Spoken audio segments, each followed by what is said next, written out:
Baik, bismillahirrahmanirrahim. Assalamualaikum warahmatullahi wabarakatuh. Di video ini kita akan membahas tentang teknik biomekanika.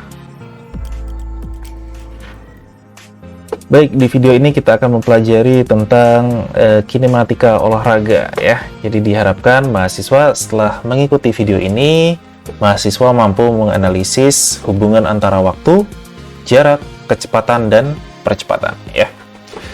Baik, berbicara tentang olahraga, ini yang paling enak bahasnya adalah tentang Olimpiade ya, yang baru saja selesai di awal bulan ini, yaitu yang dilaksanakan di Tokyo ya. Nah, salah satu cabang olahraga yang mungkin paling enak kita membahas hubungan antara waktu, kecepatan, jarak, dan percepatan, ini adalah lari 100 meter ya. Nah, ketika kita berbicara tentang lari 100 meter, tidak bisa dipungkiri, pasti kita selalu ingat seseorang yang memecahkan rekor ya, yang sampai saat ini belum ada yang mengalahkan ya. Lari dengan kecepatan di bawah 9,6 ya. Siapa lagi kalau bukan Usain Bolt ya. Jadi ini pelari paling cepat ya sampai saat ini, yaitu pada saat Olimpiade tahun 2009 ya. Nah, saya jadi tertarik mencari data tentang Usain Bolt ini, dan saya menemukan data seperti ini ya. Ini adalah kalau dilihat dari judulnya ya, ini adalah lari 100 meter laki-laki, di mana kita bisa dapat waktu split setiap 10 meter. Dan di sini kalau dilihat siapa saja, itu ada Ben dari tahun 88 sampai Usain Bolt ya, tahun 2009. Nah, di sini juga kelihatan waktu splitnya ya. Jadi dari 0 sampai 10 meter itu setiap lari itu berapa sih waktu yang diperlukannya ya. Di sini Usain Bolt 1,89. Kemudian jarak 10 sampai 20 meter sekian dan seterusnya ya. Di sini Usain Bolt totalnya adalah 9,58 ya. Nah, sang penulis ini dari artikelnya itu berusaha menggabungkan berbagai kecepatan terbaik ya. Jadi Usain Bolt itu 0,99 digabungkan dengan siapa lagi ini? Dengan G ya. Itu 0,89 dari 20 sampai 30, kemudian digabungkan semua waktu terbaiknya dan didapatkan waktu. Ini mungkin maksudnya adalah waktu yang mungkin ya, waktu yang mungkin seorang manusia bisa lari itu dengan kecepatan berapa ya. Di sini dapatnya 9,44. Sebenarnya kurang rasional sih ya dengan cara menggabungkan seperti ini ya. Tapi nggak apa-apa. Hari ini kita coba akan fokus mengambil data dari sini, kemudian kita coba analisis dan mempelajari hubungan waktu, kecepatan, dan percepatan. Yuk, langsung saja kita pindah ke Excel. Nah, di sini saya sudah siapkan dari data yang tadi ya. Ini waktu splitnya, dan ini adalah jarak yang ditempuhnya ya. Dan di sini adalah waktu totalnya ya. Jadi kalau dijumlahkan dapat 9,58.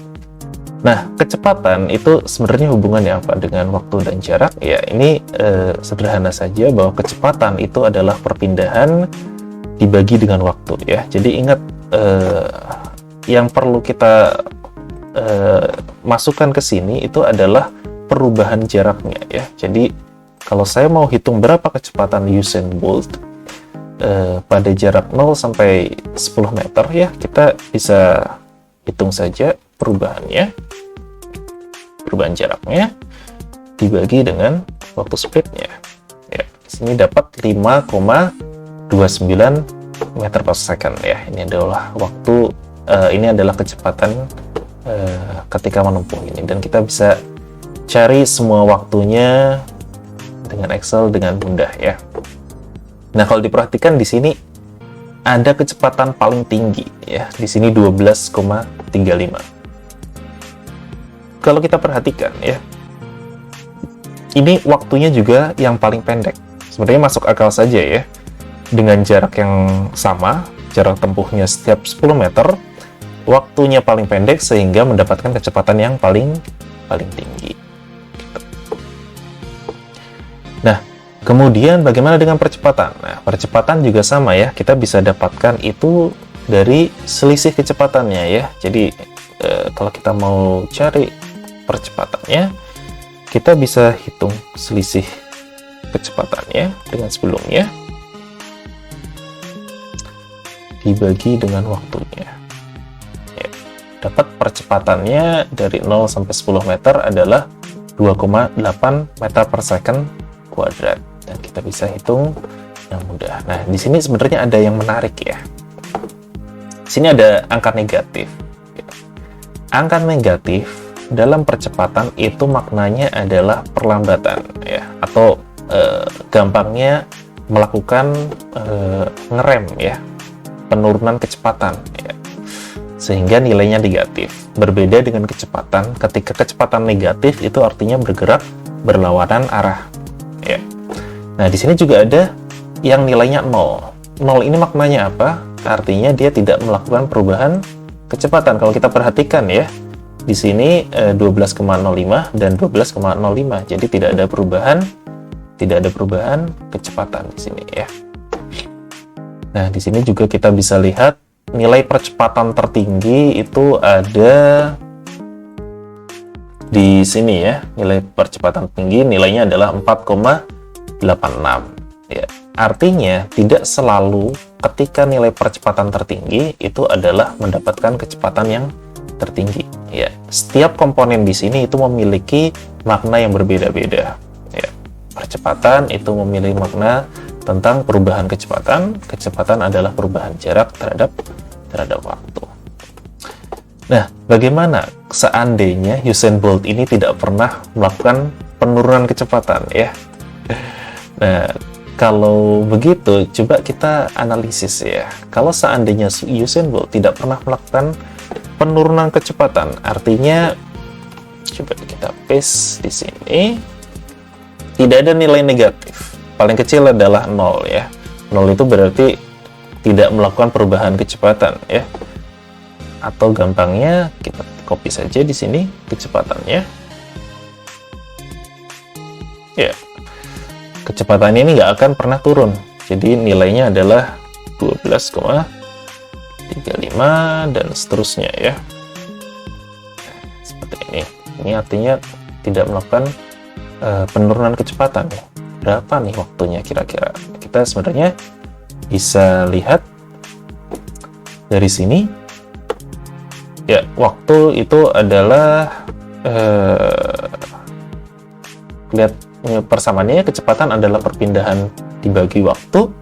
Kita semuanya tahu ya bahwa perpindahannya itu selalu 10 meter ya. Jadi kita bisa hitung saja 10 dibagi dengan kecepatannya ya.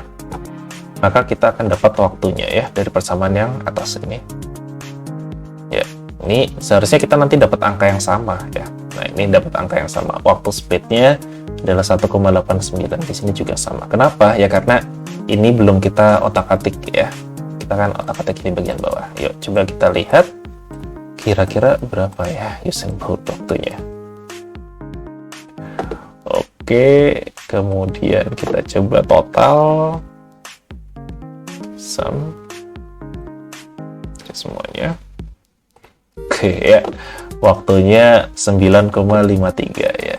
Jadi kalau ini prediksi saya ya, Usain Bolt sebenarnya masih bisa meningkatkan rekornya ya dengan cara seperti ini ya. Kalau di artikel yang tadi bisa dapat 9,44, mungkin itu gabungan dari semua orang. Kalau ini adalah hasil otak-atik kita bersama ya, ketika dia tidak pernah mengalami penurunan percepatan. Nah, mungkin itu yang bisa kita bahas untuk hari ini ya. Jadi tolong diingat bahwa apa makna dari percepatan, kecepatan, dan waktu, dan apa relasinya dari masing-masing komponen. Baik, mungkin begitu. Mudah-mudahan ilmunya bermanfaat. Wassalamualaikum warahmatullahi wabarakatuh.